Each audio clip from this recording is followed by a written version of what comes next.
Hey everybody, Marty here.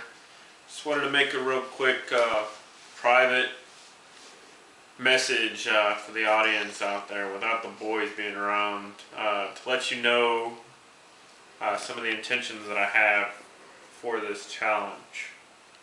The ultimate goal would actually be for Brian to raise his college fund because I know my wife and I, when we came through college and learned our skills for our future, we had to fund that either through hard work or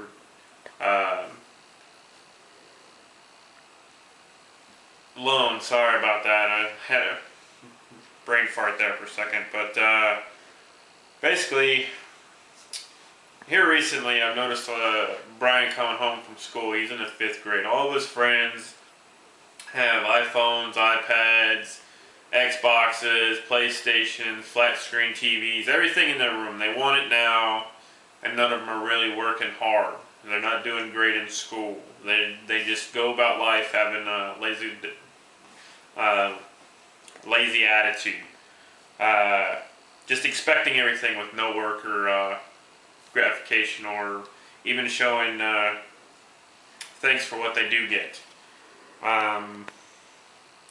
I try to explain to Brian and Caitlin, his sister, that as an adult, I have to choose between investing my money elsewhere where I'll get a return or into TVs and electronics. I don't even have a TV in my room. I choose not to. And, I have one in my living room. If I want to watch TV, I'll just watch it in the living room. I can afford those things, like I said, but choose not to have it. But it is my wife and I's responsibility to teach Brian about instant gratification versus delayed gratification, and also needs versus wants, and other concepts such as budgeting, things like that. I also have to teach him that there are more positives if you wait, delay that gratification, figure out exactly if that's where you want to put your funds. And I thought I was already teaching him these things. Me and my wife have slowly introduced new things to him. But here recently, I had a garage sale. And things didn't go exactly the way that I expected. I buy coins like Indian heads, mint sets, proof sets, small cost denominations of money, so that he can sell them at these garage sales for just a little bit of profit. $1 here, $1 there. But anyway, he was in charge of selling these coins, and he sold quite a few coins, got to about $70. Well, I told him after the garage sale, I was like, this is your money, you can do what you want with it. At previous garage sales, I'd actually taken the money, taken him, gone to a coin shop, purchased a higher grade and graded coin, and put it in our safe so that it would be there for his future. And I had told him, I had mentioned to him that that's what I had wanted him to do with this $70 that he'd made. Well, the very next Saturday, I said, how much money you got left? He said, $3. And I said, what did you spend it on? Well, I bought an airsoft pistol for my friend, and the rest I spent at the gas station. Literally at the gas station. Over a period of days, he'd go in there and spend $5 at a time. Went through all of his money, and the only thing he has left is an airsoft pistol. That he doesn't use. That he doesn't play with. So, it showed me that I realize he's 10 years or 11 years old, but it showed me that the lessons that we'd been trying to instill in him were not really reaching home.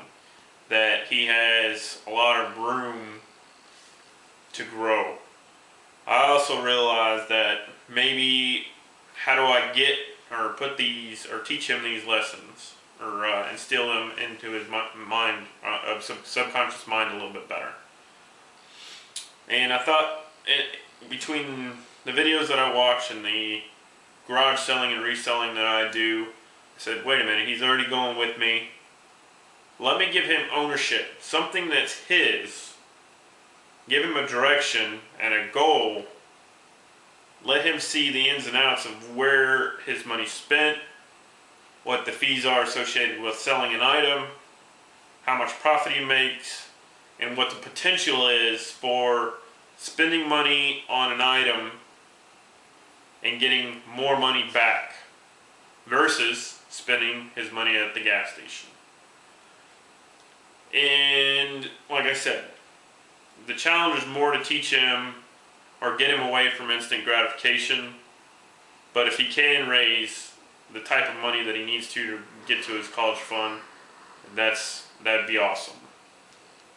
I hope that throughout this journey that I can report some improvements to the audience. I hope to teach him about, like I said, budgets, the basic concepts of business, sales versus expenses, and ultimately reducing the instant gratification that you see in kids these days.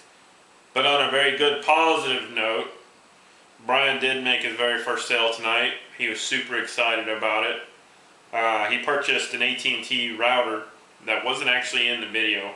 He bought it for $25. And it was everything, the CDs, the installation CDs, the instruction manuals, the box, all the hardware that goes with it. It was all there, brand new. Looked like maybe whoever owned it put it together, realized, I don't want this, put it back in the box, and then sold it for $25. Well, after all the fees associated with eBay and PayPal and the shipping cost, he ended up making $20.89. Where in the stock market, where in the investment world can you go from on a Saturday morning 25 cents to a Sunday night and make $20.89? Doesn't happen very often. But thanks for watching and staying tuned. Please watch our upcoming videos. Do you want to make a side note that we don't let our 5th grader just walk to the gas station? That we live on a military base, and the little gas station Shopette is at the end of our subdivision, and that him and a little group of boys that are about his age and 13 go every now, like on special occasions when they're bored and somebody wants to get a drink. Yeah. We don't just let our kids run off to gas stations alone. There's my wife, proves that I'm married. She thought I was going into these things looking like I was single, but you know.